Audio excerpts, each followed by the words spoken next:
አሁን ደግሞ ወደ ሌላኛው በከተማችን አዲስ አበባ ወደ ተከናወነ በሳምንቱ ታላቅ የሁነት መረጃችን እናመራለን። የተባበሩት መንግስታት ድርጅት 80ኛ ዓመት የምስረታ በዓል በትናንትናው ዕለት በብሔራዊ ቤተ መንግስት ተከብሯል። እንደሚታወቀው የተባበሩት መንግስታት ድርጅት እንደ አውሮፓውያን አቆጣጠር በ1945 በሁለተኛው የዓለም ጦርነት ማብቂያ ማግስት ነው የተመሰረተው። በውስጡ ደግሞ 193 የሚሆኑ ሀገራትን ያቀፈ ትልቅ ተቋም ነው።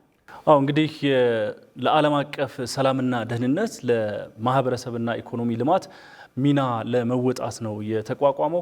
ከዚህም ባለፈ በዓለማችን ግዙፍ ከሚባሉ ተቋማት መካከል አንዱ ነው። ኢትዮጵያም ከምስረታ ሂደቱ ጀምሮ ትልቅ ሚናና አሻራ እንደነበራት በመድረኩ ላይ ተገልጿል። በዚህ መርሃ ግብር ላይ የኢፌዴሪ ጠቅላይ ሚኒስትር ዶክተር አብይ አህመድ፣ የተባበሩት መንግስታት ድርጅት ዋና ጸሐፊ አንቶኒዮ ጉተሬዝ እንዲሁም ደግሞ ዲፕሎማቶች፣ ከፍተኛ የመንግስት ባለስልጣናት ተገኝተዋል።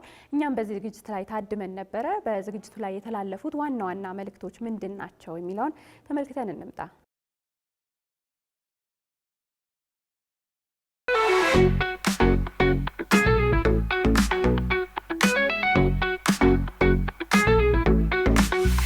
ኢትዮጵያ ከ51ዎቹ መስራች አባል ሀገራት መካከል አንዷ የሆነችበት የተባበሩት መንግስታት ድርጅት 8 አስርት ዓመታትን አስቆጥሯል። ከሁለተኛው የዓለም ጦርነት ማግስት እንደ አውሮፓውያን አቆጣጠር 1945 የተቋቋመው ድርጅቱ የዓለም ሰላምና ደህንነት ማረጋገጥ፣ ኢኮኖሚያዊና ማህበራዊ ልማት እድገት ዋና ዋና ጉዳዮቹ ናቸው። የተባበሩት መንግስታት ድርጅት አሁን ላይ 193 አባል ሀገራትን ያቀፈ ሲሆን በዓለማችን ትልቁና ግዙፉ ተቋምም ነው። ኢትዮጵያ ሲመሰረት ጀምሮ አሻራዋን ያሳረፈችበት ድርጅትን ዛሬ ደግሞ 80ኛ ዓመቱን አክብራለች። በትናንትናው ዕለት በብሔራዊ ቤተ መንግስት በተከበረው በዚህ ታላቅ መርሃ ግብር ላይ የኢፌዴሪ ጠቅላይ ሚኒስትር ዶክተር አብይ አህመድ፣ የተባበሩት መንግስታት ድርጅት ዋና ጸሐፊ አንቶኒዮ ጉተሬዝን ጨምሮ ከፍተኛ የመንግስት የሥራ ኃላፊዎች፣ ዲፕሎማቶች ታድመዋል። ጠቅላይ ሚኒስትር ዶክተር አብይ አህመድ ኢትዮጵያ በተመድ ምስረታ ስለተጫወተችው ሚናና በተለይም ለጥቁሮችና የአፍሪካውያን መብት መከበር ያበረከተችውን አስተዋጽኦ ገልጸዋል። After a devastating global war, the United Nations was created out of necessity. It reflected the understanding that peace, dignity, and stability require nations to work together. ዓለማችን ታላቅ የጦርነት ክስተት ካስተናገደች ማግስት የተባበሩት መንግስታት ድርጅት መመስረት አስገዳጅ ጉዳይ ነበር። ይህም የዓለም ሀገራት ለሰላምና አንድነታቸው ተባብረው እንዲሰሩና የጋራ አቋም እንዲኖራቸው አድርጓቸዋል። ኢትዮጵያም የዚያ ታሪካዊ ክስተትና ውሳኔ አካል ነበረች። እርግጥ ነው የኢትዮጵያ የቆየ ታሪክ የሚያስረዳን በዓለም አቀፍ መድረኮች ያላት ተሳትፎ የተረጋገጠ ሀቅ ነው። አሁን በምንገኝበት ወቅት አለመግባባቶች እየተወሳሰቡ ነው። ልዩነቶችን ወደ ጎን በማለት የጋራ አቋም መያዝ ያስፈልጋል። ስለሆነም በሚያግባቡና የጋራ የሆኑ ተቋማትን መደገፍና ማሳደግ አስፈላጊ ጉዳይ ነው። The United Nations must continue to evolve to become more representative, more equitable, and more reflective of today's realities. Africa in particular should have a strong voice in decisions that affect its future. Broader representation within the international system will strengthen its effectiveness and credibility. አሁን እየገጠሙን የሚገኙ ፈተናዎችን ለመሻገር የተባበሩት መንግስታት ድርጅት ያለውን ውክልናና ሚና የበለጠ ማላቅ፣ አቅሙን ከፍ ማድረግም ይኖርብናል። በተለይም አፍሪካ መጻኢ ጊዜን በሚፈትኑ ጉዳዮች ላይ ተሰሚነቷ ማደግ ይኖርበታል። እንዲሁም በዓለም አቀፍ ጉዳዮች ላይ ውክልናዋና ተሰሚነቷ ሊጎለብት ይገባል። አህጉራችንም የሚጠበቅባትን ለመወጣት ዝግጁ ናት። የተባበሩት መንግስታት ዋና ጸሐፊ አንቶኒዮ ጉተሬዝ ይህንን ታላቅ ተቋም በመምራት ለነበረውት ያልተገደበ አስተዋጽኦ፣ የአቋም ጽናት እንዲሁም ለአፍሪካ ጉዳዮች ለነበረውት ጥረት ላመሰግኖት እፈልጋለሁ።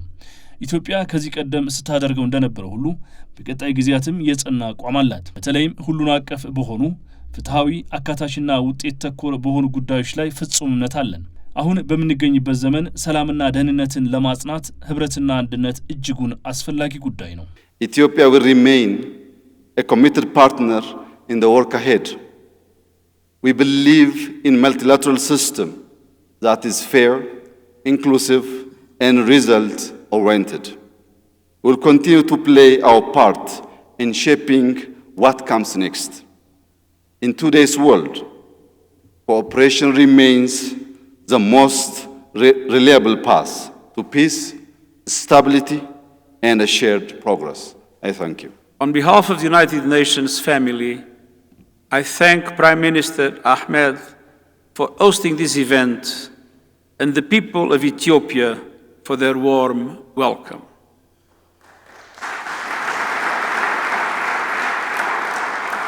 The commemorative stamp, a series, will be launched today, not only a tribute to the United Nations on its 80th anniversary.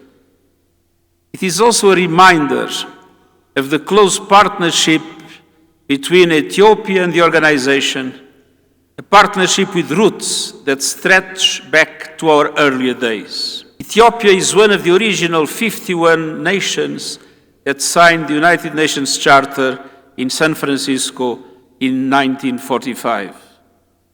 And today, it remains a crucial champion of multilateralism and international cooperation. But fortunately, Africa was represented since the beginning by Ethiopia. የተከበሩ ጠቅላይ ሚኒስትር ዶክተር አብይ አህመድ፣ ክቡራትና ክቡራን፣ ጠቅላይ ሚኒስትር ዶክተር አብይ አህመድና የኢትዮጵያ ሕዝብ ላደረጋችሁት ዝግጅት በተመድና በመላ የተቋማችን ቤተሰቦች ስም እጅግ አድርጌ አመሰግናለሁ። ይህ ታላቅ እውነት የተመድን 80ኛ የምስረታ በዓል ከመዘከር የበለጠ ትርጉም አለው። ይልቁንም በኢትዮጵያና በተመድ መካከል ለዘመናት የዘለቀውን አጋርነት የሚያረጋግጥ ነው። ኢትዮጵያ 1945 ድርጅቱ ሲመሰረት ፊርማቸውን ካስቀመጡ 51 ሀገራት መካከል አንዷ ናት። አሁንም በድርጅቱና በዓለም አቀፍ መድረኮች ያላት የውሳኝነት ሚና ቀጥሏል። አሁን ላይ የኢትዮጵያን እድገት ስንመለከት ሀገሪቱ ከዓለማችን ፈጣን እድገት ከሚያስመዘግቡ ሀገራት መካከል አንዷ ናት። ያለፈው መልካም አፈጻጸሟ ለቀጣይ ትልቅ አቅም ይሆናታል። በተለይም ከቅርብ ጊዜ ወዲህ የማስተውለው ነገር ከተማዋ በከፍተኛ ፍጥነት እየተለወጠች ትገኛለች። But we see African countries today in the front line of economic development. Ethiopia is the most advanced one. May these stamps that Ethiopia is generously printing remind us of our shared history and also our enduring responsibility to forge a better future for Africa and for our world. And we count on Ethiopia to be one of the leading countries in this way forward. Thank you very much.